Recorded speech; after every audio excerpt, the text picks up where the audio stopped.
Hello everyone, আমি রিমি। আমার রোজনামচার নতুন একটি ভিডিওতে তোমাদের সকলকে ওয়েলকাম। আজকে এই ভেজিসগুলো দেখে ভাবছো তো কী রান্না করব।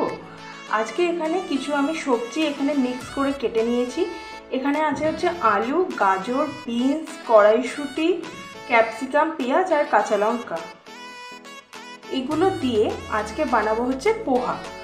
তো ফার্স্টেই আমি আগে সবজিগুলোকে কেটে নিয়েছি সব একসাথে। আর এখানে ফোড়নের জন্য নিয়ে নিয়েছি হচ্ছে কারি পাতা, শুকনো লঙ্কা আর আছে হচ্ছে সর্ষে। তাহলে চলো এবার রান্নাটাকে শুরু করি। এখানে গ্যাস অন করে আমি কড়াইটাকে বসিয়েও দিয়েছি আর কিছুটা পরিমাণে দিয়ে দেবো হচ্ছে সাদা তেল। আর তারপরে কিছুটা বাদাম আমি ভেজে নেব। বাদামগুলো আমি ভেজে তুলে নিয়েছি আর এই তেলটাতেই এখন আমি ফোড়নটা দিয়ে দেব। শুকনো লঙ্কাটা আগে ফোড়ন দিয়ে তারপরে সবজিগুলো দিয়ে আমি সর্ষে আর কারি পাতাটাকে দেবো, নয়তো কারি পাতাটা ভীষণ পরিমাণে ফাটে, তার জন্য সবজি দেওয়ার পরেই কারি পাতা দেবো।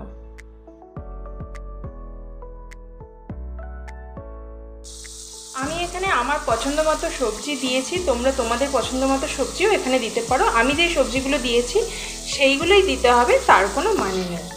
এখন আমি পরিমাণ মতো নুন আর হচ্ছে হলুদ গুঁড়ো দিয়ে দেবো। হলুদ গুঁড়ো বেশি দেবো না, অল্প পরিমাণেই দেবো।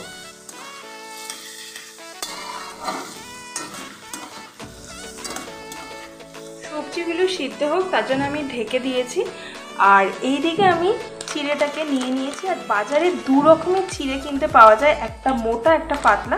আমি এখানে যেই চিড়েটার ইউজ করছি সেটা কিন্তু পাতলা। আর এটা কিন্তু পোহা হিসেবে বাজারে বিক্রি হয় এরকম প্যাকেটে। তাহলে চলো আগে এটাকে নিয়ে ভালো করে ধুয়ে নিই। এটাকে ভালো করে দেখলেই বুঝতে পারবে এটা কতটা পাতলা। আর এটাকে আমি খুব বেশি ধোবো না, দুবার ধুয়ে আমি জল ঝরিয়ে নেব। সবজিগুলো আমার সব সিদ্ধ হয়ে গেছে আর ভাজাও হয়ে গেছে। আর জল ঝরানো চিড়েটা এখন আমি দিয়ে দেবো। এবার সব কিছুকে ভালো করে মিক্স করব। আমি ভেজে রাখা বাদামটাও দিয়ে দেবো এখন, সাথে দিয়ে দেবো আরও কিছুটা পরিমাণে নুন। এখানে আমার নুনটা কম হয়েছে তাই। আর দিয়ে দেবো হচ্ছে কিছুটা পরিমাণে মিষ্টি।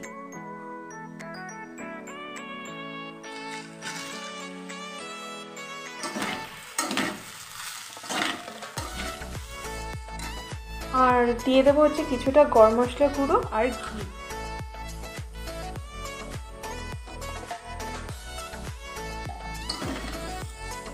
এটা আমার একদম রেডি হয়ে গেছে। আর একটাই জিনিস শুধু বাকি আছে, শুধু নামানোর আগে একটু পাতিলেবুর রস আমি শুধু দিয়ে দেবো। ব্যাস, তাহলে চলো একদম রেডি হয়ে গেছে। এবার সামনে নিয়ে চলে আসি। এই দেখো আমি প্লেটে সার্ভ করে নিয়ে চলেও এসেছি। আর এটা বাচ্চা বড় সকলের জন্যই জলখাবার বা টিফিনেও এটা বানাতে পারো। বাচ্চাদের জন্য বানালে শুধু লঙ্কাটাকে স্কিপ করে যেও। আর এটা কিন্তু খেতে সত্যিই খুব দারুণ হয়, একবার বাড়িতে ট্রাই করে দেখো। আর ভিডিওটার কিছু ভালো লাগলে একটা লাইক, শেয়ার, সাবস্ক্রাইব করে দিও।